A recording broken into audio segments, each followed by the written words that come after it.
Hello po, good afternoon.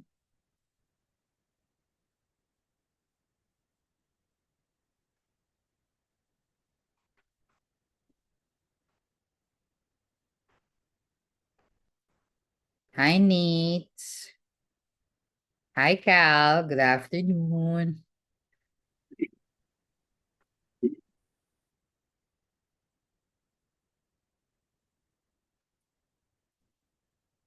Ayan, so there. So, for today po, we are going to move forward to our next topic.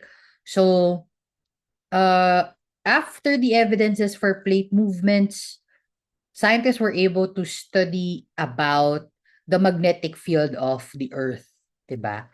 And as they go over and study the magnetic field of the Earth, they were able to also correlate it with the energy that it creates. So that is also the reason why there are a lot of promising projects when it comes to mga seismology or seismic waves energy related projects po. So now we're going to talk about the properties first of electromagnetic waves. So magkakaroon din tayo ng brief review, no? So for sure you were able to tap this around grade 8 po, no? Yung mga iba't ibang properties ng electromagnetic waves before we go to the features po. And so, our learning competency and objectives for this lesson po, we have compare the relative wavelengths of different forms of EM waves or electromagnetic waves. So we should be able to describe the electrical and magnetic field properties of a wave, relate the period and frequency of and wavelength of a wave, and calculate the period of a wave. Ayan. So time for a review, no? So can you please tell me kung naalala nyo pa itong nasa picture? So what is in the picture?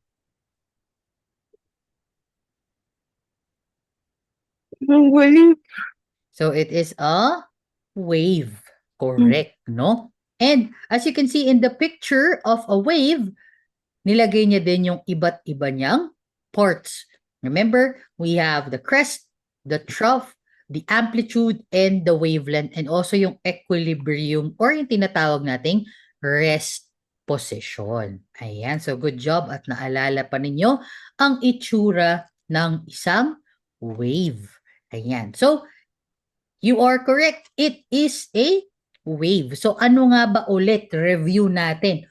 What is a wave? So a wave is a disturbance in space and time. Disturbance po siya. Isa po siya type of energy that can be repeatedly and progressively propagated from one point to another. So, pwede po natin maklasify ang waves according to their direction of propagation. So, meron po tayong transverse waves and meron din po tayong longitudinal waves. So, ano ba yung pinakaiba ni transverse waves and longitudinal waves? So, we have here, so define muna natin sila. We have transverse waves or waves wherein the oscillation is perpendicular to the direction of the propagation. Then longitudinal waves naman daw po are waves wherein the oscillation is parallel or in the same direction as the propagation. Ayan. So gawin nating mas simple. So sa transverse wave, remember, ang movement niya ay up and down. And it goes across or sideways. So for example, meron tayong isang mahabang rope. Yung rope na yon, pwede natin siya i-shake up and down. Yung wave na yon mag-move forward. But our hand moves up and down. Okay, so meron po tayo movement na up and down sa kamay, but yung wave nagmo-move siya forward. So there is a gym equipment that does that, no? So let me also show that later on. That is for transverse wave. Ang movement niya up and down, pero ang wave direction po ay forward. So yung ating movement up and down, pero ang galaw ng wave ay forward. Yan. So si longitudinal wave naman po, sabi dito, ay movement niya, it goes back and forth in the same direction as the wave. So if we push and pull a spring, the coil of the spring will move back and forth. So same direction lang po siya. Kung ipo-pull mo siya, babalik po siya on the same direction. So they move in the same line. So let me show you video po ng transverse and longitudinal wave natin. Let me just screen share.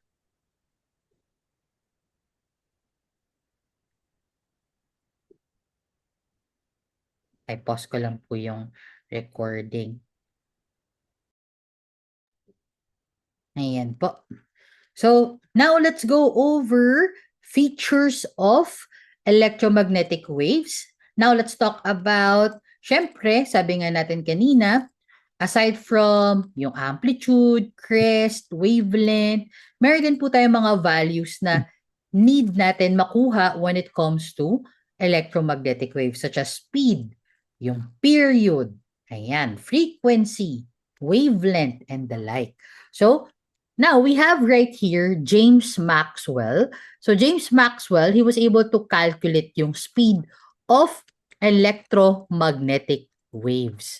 It is at 3.0 times 10 raised to 8 meters per second in an empty space. So yun po yung constant C natin when it comes to the speed of electromagnetic waves. So si electromagnetic waves, it can travel slower sa mga denser materials. So syempre, light is faster in air than in water and travels fastest in vacuum. So ganun pa rin po, affected pa rin po sa electromagnetic waves pag denser yung materials. Mas mabagal siya mag-travel. So if you look at the picture of electromagnetic waves, may part electric, may part magnetic. Ayan. So they are transverse waves na meron pong electrical and magnetic components. So again, see, electromagnetic wave ay isang transverse wave na it has part electrical or part electric and part magnetic po. Okay? Yan po si electromagnetic wave. Ganyan po yung itsura niya. So dahil transverse wave siya, meaning sa motion niya na up and down, yung pag-move po ng wave ay pa-forward. Even though po up and down yung motion ng kanyang movement. Yung wave direction niya pa rin po ay forward. There. So, now we have wavelength, period, and frequency of an electromagnetic wave.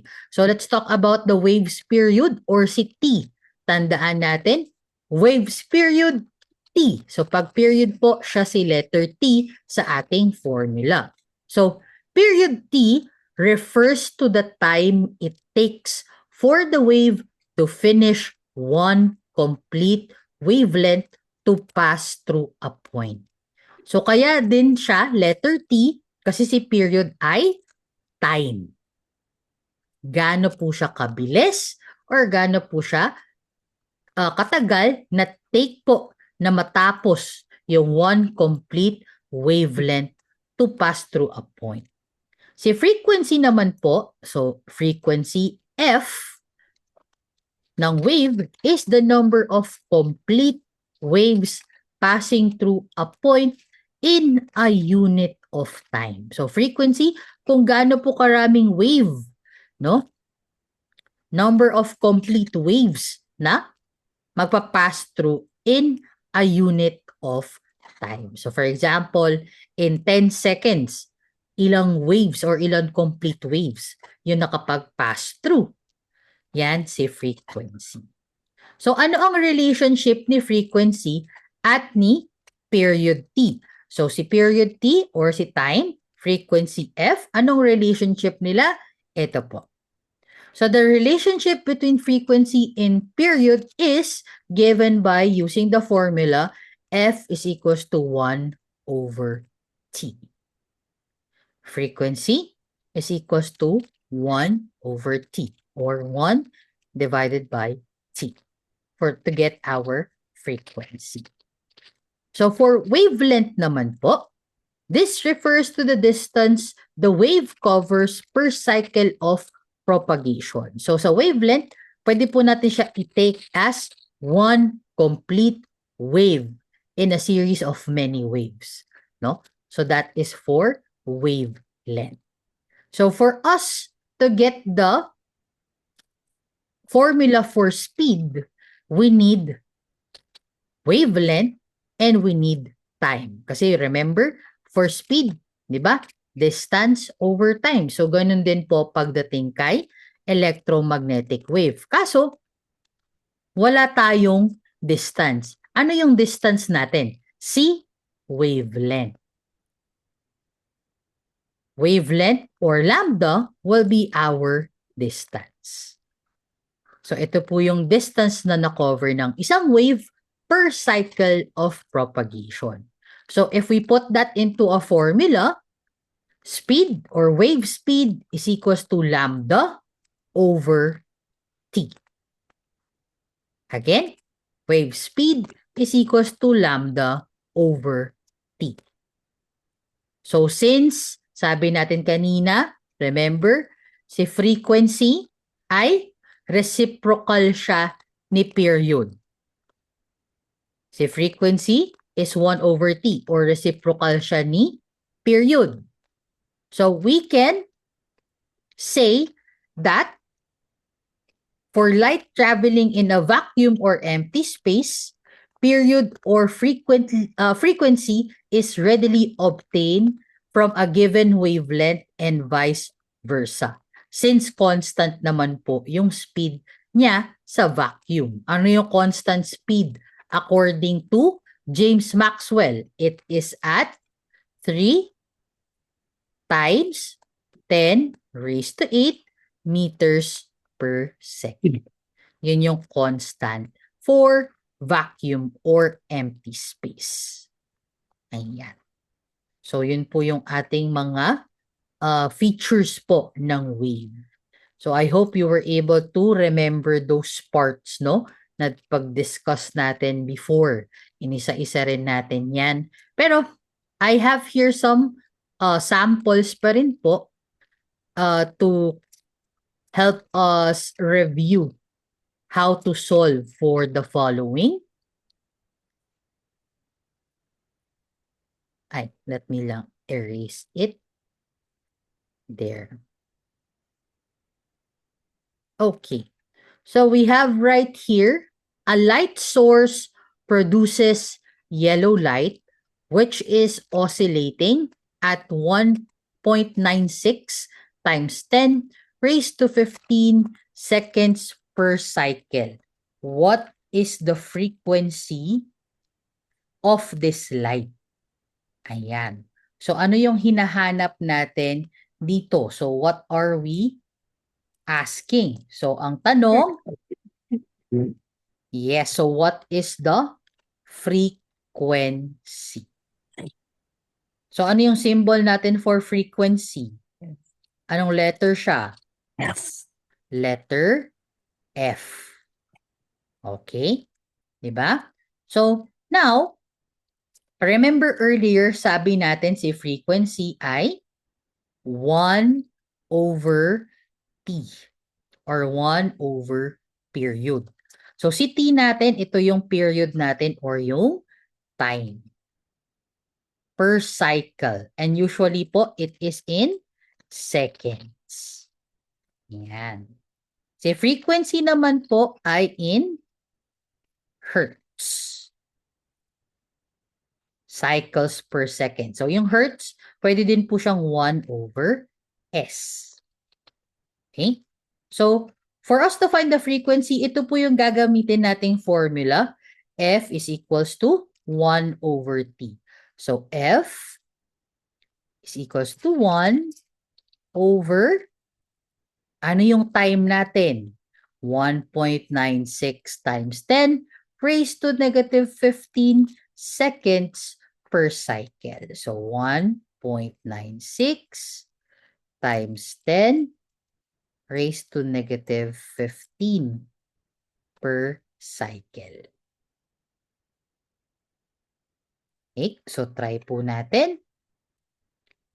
Let me just use my calculator. Kayo rin po. If you have your calculators with you, much better para ma-review din po kayo. So we have 1 divided by 1.96 times 10 raised to negative 15.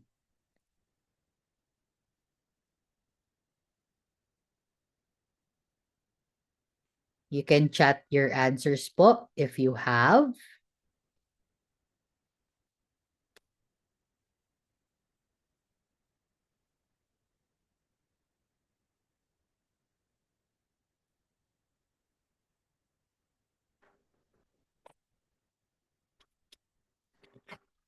So, you are allowed to use your calculators on your phone kung meron kayong option to make it a scientific calculator.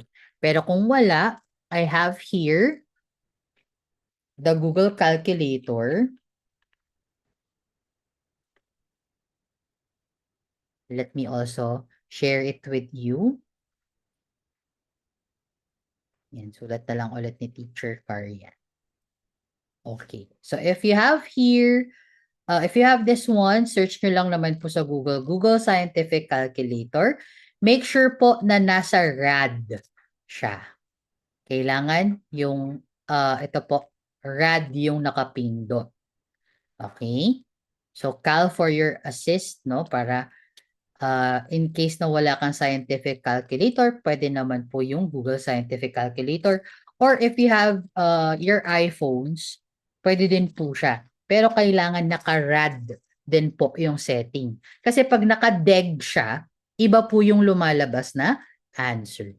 So sabi natin kanina, we need to divide. So 1 divided by or over, kasi over is divide, 1.96 times 10. Pag kailangan po ng exponent, meron po tayong x dito na may letter y. Click natin yon. Tapos, sabi dito negative 15. So, negative is minus 15. Ayan. So, 1 divided by 1.96 times 10 raised to negative 15 is equals to, click lang natin yung equals, lalabas po ito. 5.10, ang haba-haba-haba. Pero ang kukunin lang po natin dyan ay si 5.10. Round off nyo na po pag round up. So 5.10, ano pa kukunin natin dyan? 5.10 times 10 raised to negative. Ano yung nakalagay po dito? Times to negative 16.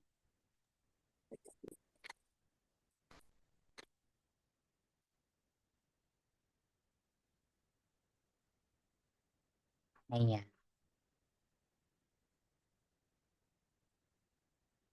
So, it would be our final answer. 5, balik ko dun sa presentation natin para mas malinaw.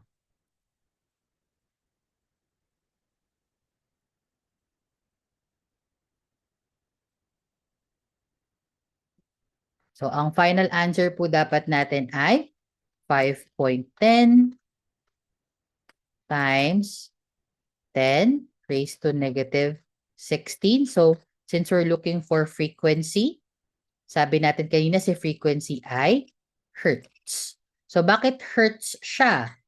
So, earlier, we said that hertz is also equivalent to 1 over S. Yeah, so syempre, S kasi to seconds, cancel, cancel. Hertz na lang po yung matitira natin. So, ito po yung final answer natin.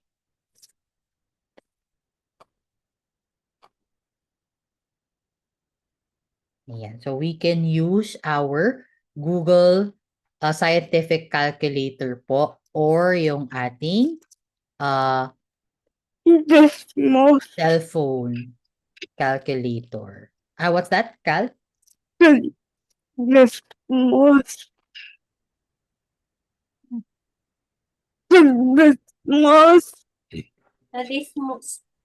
Nagano po? Sorry? Desmos po, teacher. Ha? Desmos scientific po na calculator. Ah.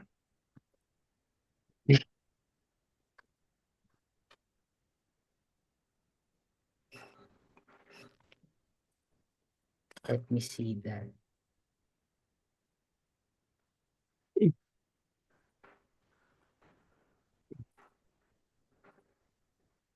Pero same ba ng answer yung nakuha mo, Cal, or different?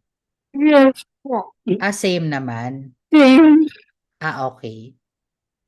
Okay naman pala. Same naman pala. Pero you can use naman what's available for with you. Okay po. Pero yun, pag just in case, so for example, wala kayong scientific calculator, yan you can use. Kasi kanina sa grade 8, ito din yung dinidiscuss namin. Tapos, wala silang calculator. So, naghanap pa kami ng way paano kami makapag-solve. So, yun, we use the Google Scientific Calculator or they use their phones. Pero yun nga lang, may certain settings kasi hindi siya kaya ng basic calculator lang po. Ayan. So, next naman po,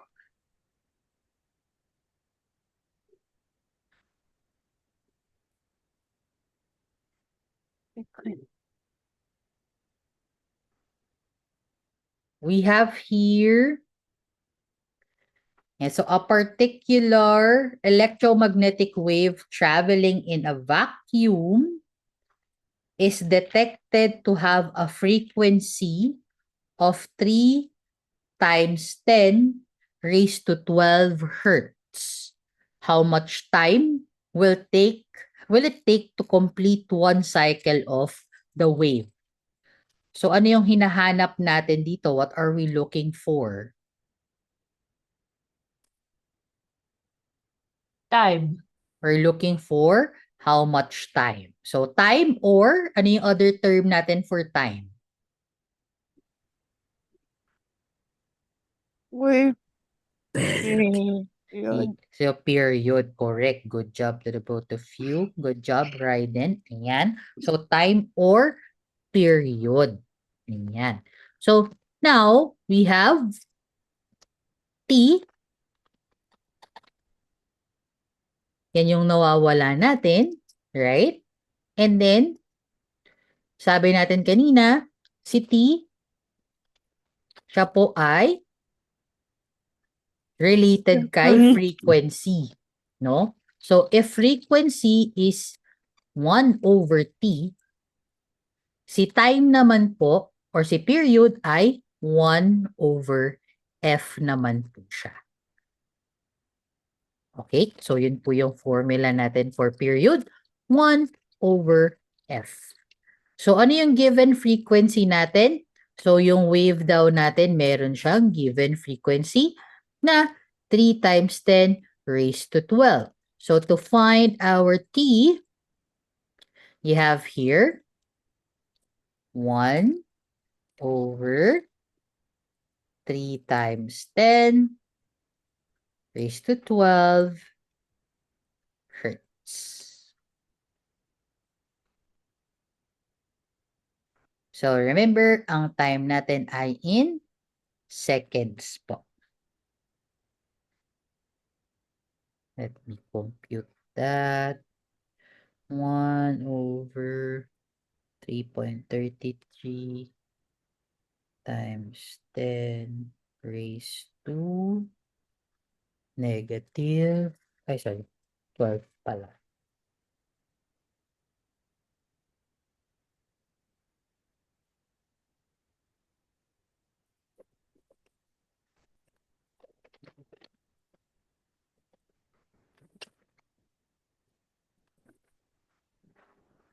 Yeah. Meron ba kayong answers? You can type your answers. One One, over one, wait.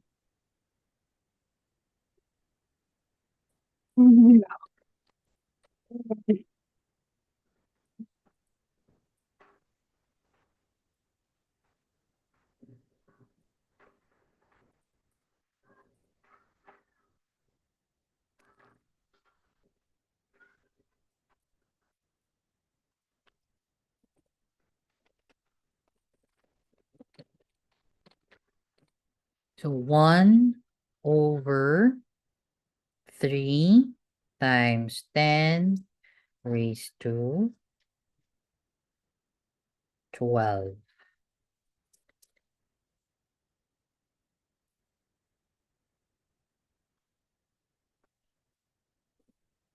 So, pwede po yung ano lang ha, up to the nearest hundredths lang po. So,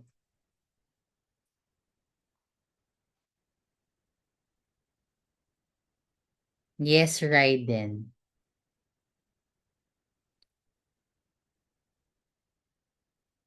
Tama yan.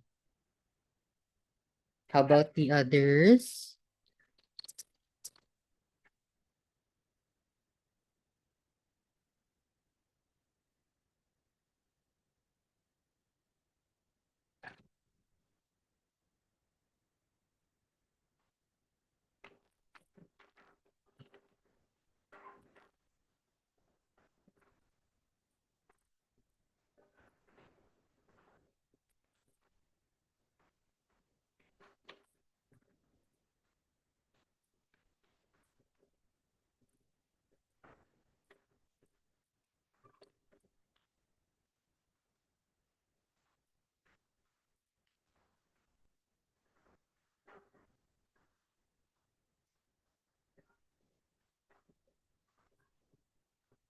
Okay, good job, Nathan. Tama din po yan.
And let us check anong answer na lalabas dito sa ating presentation. Lahat kayo ay nakapag-answer na.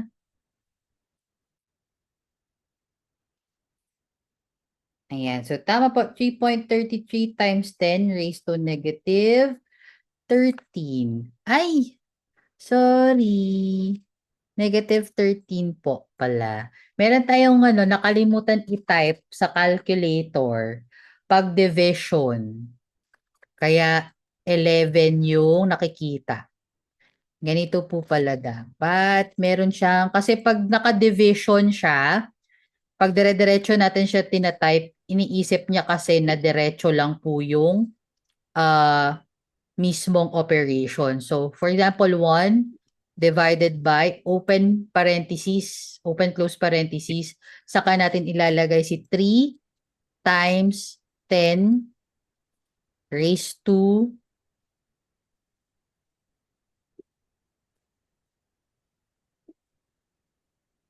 raised to 12. Ayan. Tapos, equals. Ayan. Negative 13 siya. So, dapat may open close Yeah. parenthesis. So, tama si Cal. Sorry. Sorry. Yan yung nakalimutan ko pala. Kaya pareha, diba yung calculator ko, pareha kami, 11 yung sagot. Yan. Pero pag sa presentation, ito na kasi yung kinompute ko nung ginawa ko po yung presentation din. Sabi ko, bakit di ko makuha yung negative 13? Tas yun pala siya. Kailangan may open close parenthesis. Kasi yung common mistake ng calculators natin, pag nilagay po natin na 1 divided by 3 times 10 raised to 12, isipin niya 1/3 times 10 raised to 12. Kaya kailangan 1 divided by open close parenthesis 3 times 10 raised to 12. Then saka po natin kukuha yung tamang answer. Ay. Sorry. Yan. Thank you for the Cal. Buti kapareha mo ng answer. Nawala din ako doon. Sa prank. Ayan. So, yun po, kailangan merong open close parenthesis sa ating mga scientific calculators po. Para makuha natin yung tamang exponents.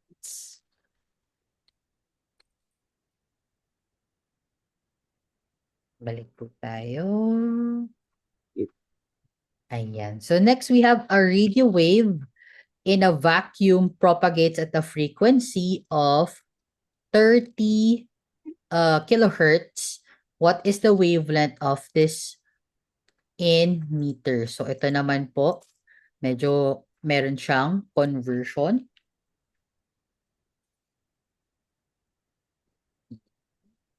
So, ang hinahanap pa rin naman po natin dito ay yung ating wavelength or si lambda. Ayan. So, si wavelength naman po yung nawawala dito. So, for this one, remember, sabi natin yung wavelength natin dito, ang formula ay si C divided by chi frequency. So, yung C natin is our speed of light constant. So, wavelength is in, kailangan daw ay meters, sabi niya. So, again, C, speed of light. Ano yung speed of light natin? Sabi ni Maxwell, 3 times 10 raised to 8 meters per second. Then, yung frequency natin, 30. 30 kilo. Yan. Okay? So, ang formula natin, lagay lang po natin yung ating mga values. So, first off, yung 30 kilohertz natin is actually equivalent to 30,000 hertz. So, in 1 kilohertz, there is 1,000 hertz.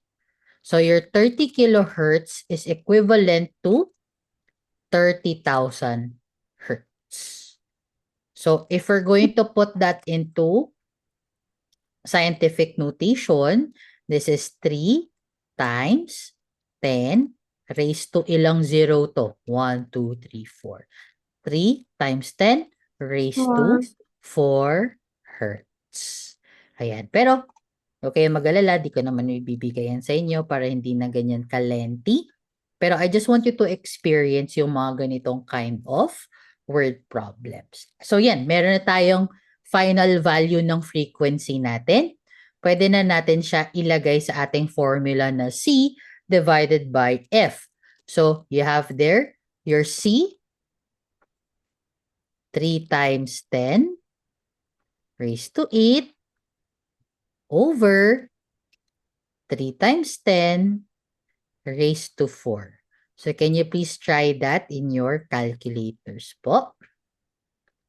Ano yung makukuha nating answer?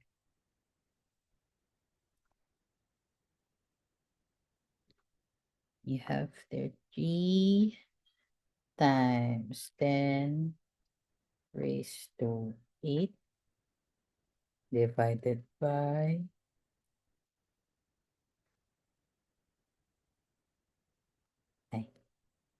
lagyan ko po muna ng open close parentheses. 3 times 10 raised to 8 close divided by 3 times 10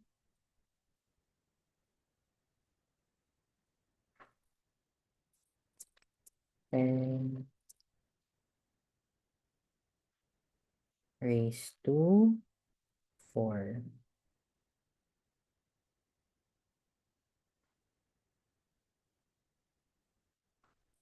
So, pag gumamit po kayo ng open close parentheses, makuha nyo na po yung actual answer. So, once you're done with your answers, type it in the chat box po. So, open close parentheses, 3 times 10 raised to 8 divided by open close parentheses, 3 times 10 raised to 4. Ano yung answer natin? Ilang meters?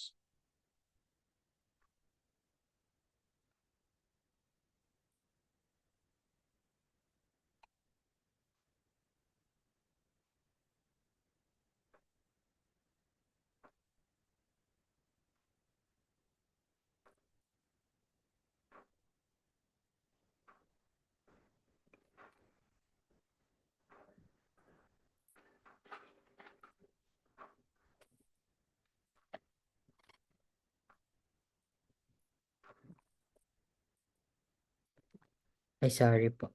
Ito po.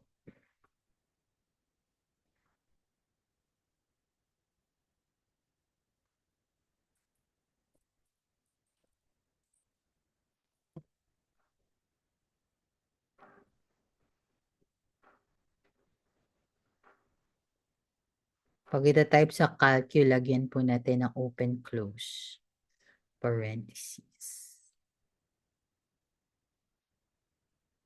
Ayan. Good job, mates. Don't forget your unit. Meters po. 10,000 meters. How about the others po? Nakuha po. Same answer ba? Tignan nga natin. Yan. So, na-try ni Nathan. Ayan. So, ang wavelength po ng radio wave natin ay 10,000 meters. Okay? So, pag try po natin, no, balik ko po dun sa calculator natin kanina. Kasi yung iba baka kasi tulad ng calculator ni Cal, meron siyang two-liner. Pero pag single line lang, gamit tayo ng parentheses. So, 3 times 10 exponent raised to 8. Close natin, divided by 10. Parentheses, 3 times 10 raised to 4.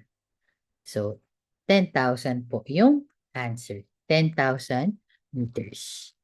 Okay.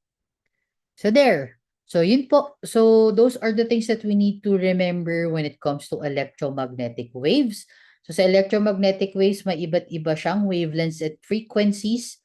No? Pwede natin sila i-classify doon. We have radio wave, microwave, infrared, visible light, ultraviolet, X-rays, and gamma rays. So, pwede din po natin compare yung different wavelengths and frequencies nila. So, for example, si radio wave, siya yung may longest wavelength.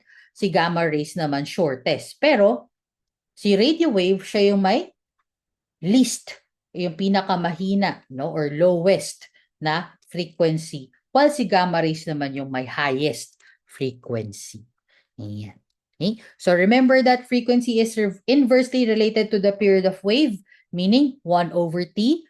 The frequency of the wave is inversely proportional to the wavelength as well. So the wavelength and energy of a wave are also inversely proportional. Kaya kung mapapansin nyo, puro tayo division. Kasi inversely proportional siya. So pag inversely proportional, may isa pong value na mataas, yung isa mababa. Okay? Pag may isa pong value na mag-i-increase, the other value will decrease. Kaya siya inversely proportional. Okay? So there we go. So I think that's it for our lesson today po. I will be posting asynchronous na more on the formula part para po matry nyo rin po at home. Pero on Monday, ulitin po natin ito. More examples po ng mga word problems. So make sure po na on Monday, you have a copy of the formula. Ayan. Para habang nag-answer tayo, hindi na kayo babalik-balik sa slide. Meron na kayong copy ninyo mismo. Okay? Pero I will put that on your asynchronous as well. Dun po sa asynchronous natin for tomorrow, nandun na po yung mga formula. So you can also have that as your guide and your copy. So we're going to check your asynchronous together kung meron na po kayo on Monday. So I will be posting that tomorrow. Then hopefully by Monday, makapag-answer tayo together. Pero in case na hindi naman, di pa kayo tapos, okay lang. Kasi usually I give a week pa na deadline for your asynchronous po. So I think for grade 10, we only have 2 to 3 lessons remaining before our review week po. Okay? So yun lang naman po. Sorry, nag-overtime si Teacher Carr. Yan. So thank you so much again for coming in. And I will see you po next week. Hopefully, okay ang weather natin, no? Next week, medyo maulan na naman. So stay safe, everyone. Thank you po. Goodbye. Thank you. Bye po. Bye po.